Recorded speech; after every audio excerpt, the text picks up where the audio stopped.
안녕하세요. 군사도뽕입니다. 중국의 현재 자칭 5세대 스텔스 전투기 J-20과 J-35가 있다면 우리 대한민국에는 F-35A 프리덤 라이트 5세대 스텔스 전투기가 있습니다.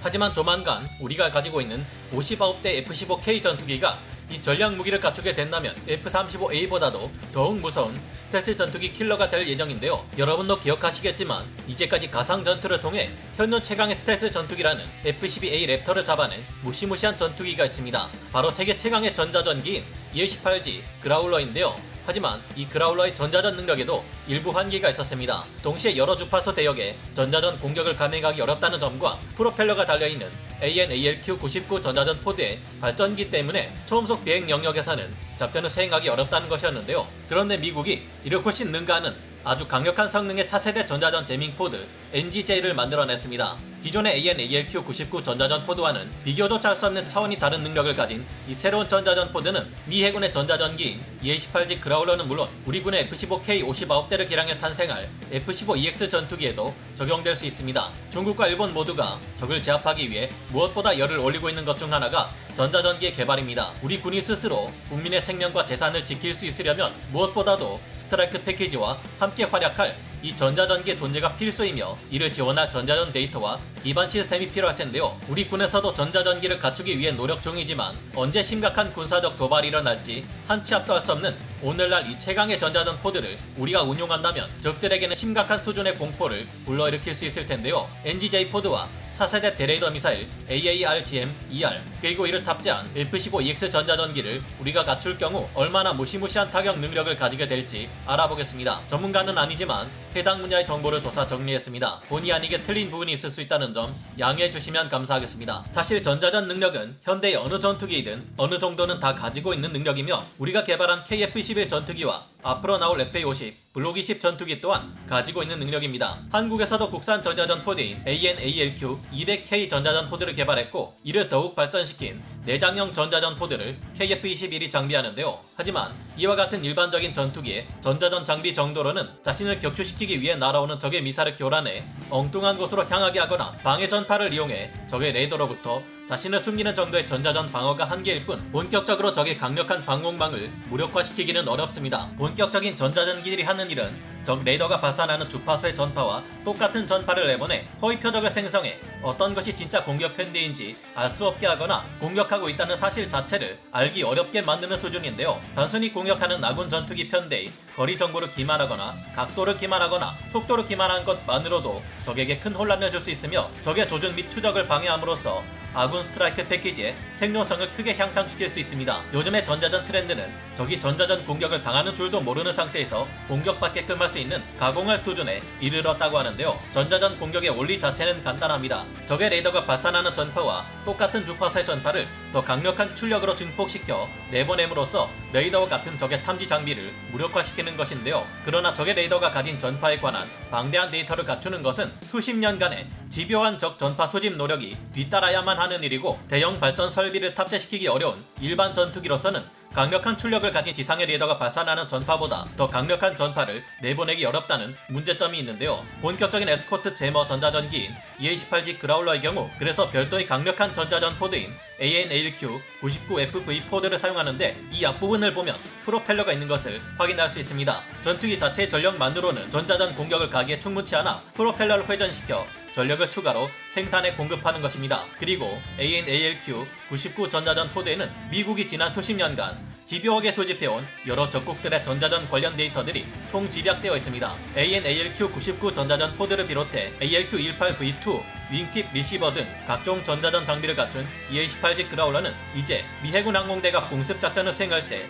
반드시 동원하는 필수 전력으로 자리잡았습니다. 여러 전자전 장비를 갖춘 EL-18G 그라울러는 최강의 스텔스 전투기인 F-12A 랩터를 레드 플래그 훈련 중 라곤의 격추 판정으로 승리한 적이 있으며 이 업적을 자랑하기 위해 정말 희귀한 F-22 킬마크를 그려놓고 있는데요. 당시 훈련에서 EL-18G 그라울러도 F-21을 레이더로 탐지할 수 없었지만 F-22도 EL-18G 그라울러의 전자전 공격으로 레이더가 먹통이 되어버려 탐지할 수 없게 되었다고 합니다. 서로가 보이지 않는 상태에서 계속 날아가다가 육안으로 서로를 확인할 수 있는 근접 공중전 상황에 들어갔고, F-22는 레이더로 E-28G 그라울러를 공격할 수 없었던 반면 E-28G 그라울러는 F-22를 라곤에 공격할 수 있었던 것입니다. 우리에게 이런 전자전기가 있다면 설령 중국의 J-20이나 J-35가 진짜 F-35 수준의 스텔스 전투기라 해도 근접 공중전 상황에서 레이더가 먹통이 된 그들을 일방적으로 사냥할 수 있겠죠. 그런 E-28G 그라울러의 전자전 능력이 지금과는 차원이 다를 정도로 강력해지고 있습니다. 현지 시각 8월 9일 네이버 뉴스 보도에 따르면 이 해군 최초의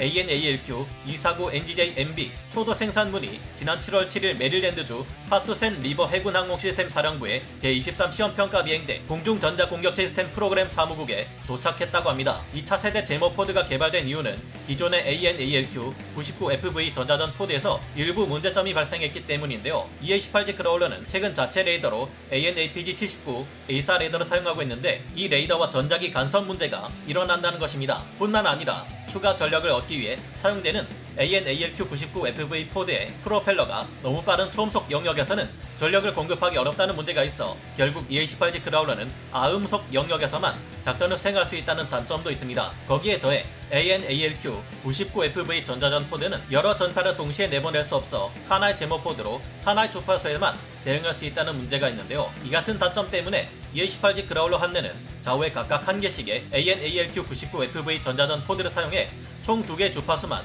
제밍할 수 있다는 한계가 있었습니다. 하지만 이제 이런 한계와 단점은 모두 극복될 것으로 보입니다. 이 차세대 제모포드 NGJ는 E-6B 프라울러 전자전기에서부터 E-28G 그라울러 전자전기에서 운용되며, 발견된 AN/ALQ-99FV 전자전 포드의 부족한 성능과 A4 레이더 전자기 간섭 문제를 해결하는 것은 물론 함대 항공 전력의 생존성을 극대화시키기 위해 2008년부터 개발되고 있는 항공기를 위한 차세대 전자전 시스템인데요. 이 차세대 제모포드는 저주파 대역에 사용되는 NGJ-LB 포드, 중간 대역에 사용되는 NGJ-MB 포드, 고주파 대역에 사용되는 NGJ-HB 포드로 각각 세분화되어 3개의 포드로 개발됩니다. NGJ-LB 포드는 동체 중앙에 하나가 장착되고, NGJ-MB 포드와 NGJ-HB 포드는 각각 좌우 날개에 2개씩 장착되는데요. 중간 대역인 MB를 담당하는 AN/ALQ-249V1 NGJ-MB 포드가 2023년 IOC 선언을 목표로 전력화 작업이 진행 중이며, 저주파 대역을 담당하는 AN/ALQ-249V2 NGJ-LB 포드는 2024년 전력화를 목표로 하고 있습니다. 고주파 대역을 담당하는 AN/ALQ-249V3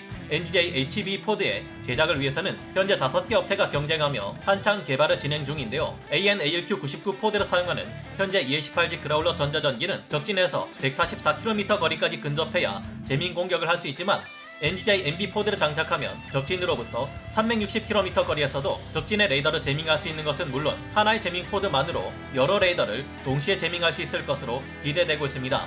하나의 NGJ 포드로 얼마나 많은 레이더를 동시에 제밍 가능한지는 밝히지 않고 있지만, 구사 전문가들은 최소 10여 개 이상이 될 것으로 짐작하고 있습니다. 나머지 NGJ-HB 포드와 NGJ-LB 포드까지 모두 장비할 경우 얼마나 가공을 제밍 능력을 자랑하게 될지 상상하기도 어려운데요. 그런데 이런 NGJ 포드를 우리 공군에서도 운용하게 될 가능성이 있습니다. 미 공군은 최신 F-15EX 전투기를 E-28G와 같은 전천후 전자전기로 만들기 위한 계획을 진행 중에 있으며, 우리 공군의 F-15K 전폭기 59대 또한 전량이 총 3조 7천억 원의 예산을 들여 이 F-15EX 버전으로 개량될 계획입니다. 그렇게 우리 대한민국의 F-15EX 전폭기 중 일부를 전자전기 사용으로 개조하고 여기에 미 공군처럼 NGJ 포드를 장착할 경우 우리는 지금과는 비교할 수 없는 최강의 스트라이크 패키지를 갖출 수 있게 될 것이 분명합니다. 게다가 안보 상황 또한 우리에게 유리하게 작용하고 있죠. 호주는 오커스 삼각 동맹이자 중국을 견제하기 위한 강력한 미국의 동맹국으로 떠올랐지만, 최근 정권이 교체되며 친중 성향을 보이며 중국을 견제하는 데 있어 비협조적인 태도를 보이는 등 중국을 압박하는 미국의 동맹연합에서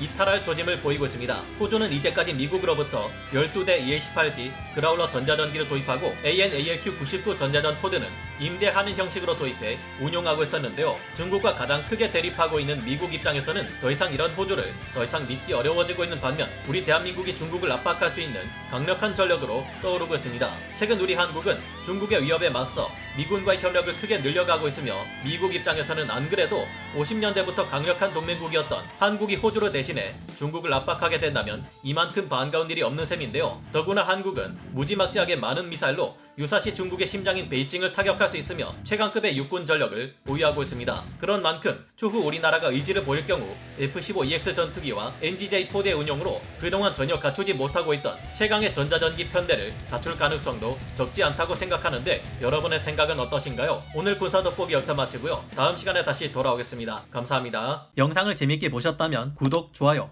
알림 설정 부탁드리겠습니다.